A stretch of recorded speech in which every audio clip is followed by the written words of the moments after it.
Churchill's choice.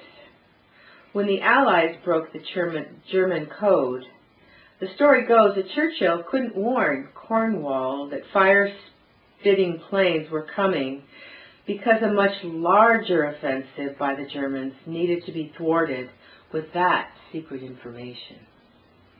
I imagine Churchill walking through the ruins of Cornwall, turning over charred boards with the toe of his shiny black shoes. Was he fearing what lay beneath? Similarly, Gandhi walked through rivers of blood after hundreds of followers of his teachings of nonviolence were mown down like grass. The story of Churchill is a myth. Well-documented history completely debunks it. But this story persists in the Western imagination. Why? We all face impossible decisions. Walk or drive a car that pollutes the air. Eat meat and kill an innocent animal, or struggle for protein. Buy goods produced by economic slaves in the third world, or do without. Pay taxes to feed a war machine, or leave the country. Take psychiatric medications that keep us functioning but impair our very lives.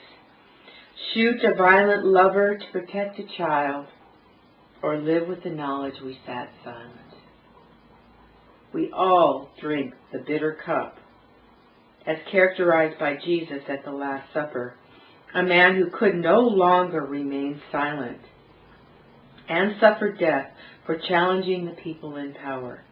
He knew his beloved disciples would scatter, and those who remained would agonize at his torture and seemingly meaningless execution.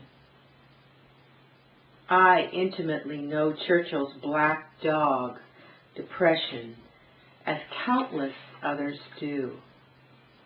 We must all eventually walk alone through the devastated ruins of our choices. This poem is about side effects from psychiatric medications. Side effects. Quote, tardive dyskinesias, TDs, are involuntary movements of the tongue, lips, face, trunk, and extremities that occur in patients treated with long-term dopaminergic antagonist medications, according to James Robert Brassick, MD, MPH, Chief Editor of Medscape. Quote, you looked weird back then, quote, she said offhandedly.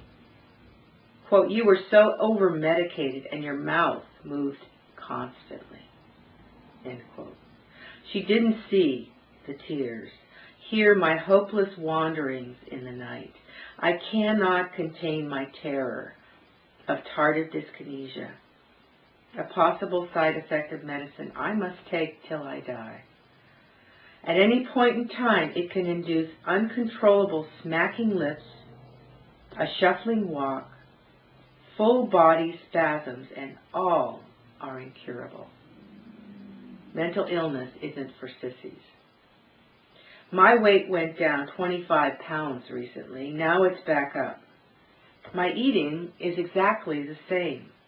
It's the medication. People compliment the weight loss, talk behind my back about the gain, and warn me about carbs to my face. It's really none of their business, but everyone wants a say. What is more hurtful in America than to be called fat? Is it any wonder the mentally ill suffer from depression? Confidences. A colleague approaches. Her master's student has finally been diagnosed bipolar. Would I speak to her student of my illness, of my own nightmare crawl through shadows no one else sees? Would I put my professional reputation into her student's hands so my victories might sustain her and offer hope? With no hesitation, I agree. Her student is overwhelmed with relief and gratitude.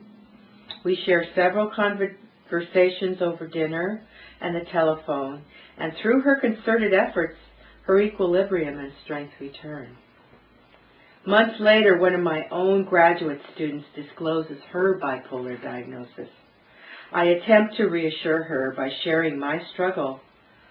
She can't contain the secret. Women I had mentored and taught attack my competence, refuse to cooperate with me, avoid my eyes, and snicker. I am bloodied. Concerned friends tell me I should have kept my mouth shut.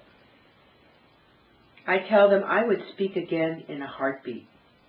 I could not live with myself otherwise.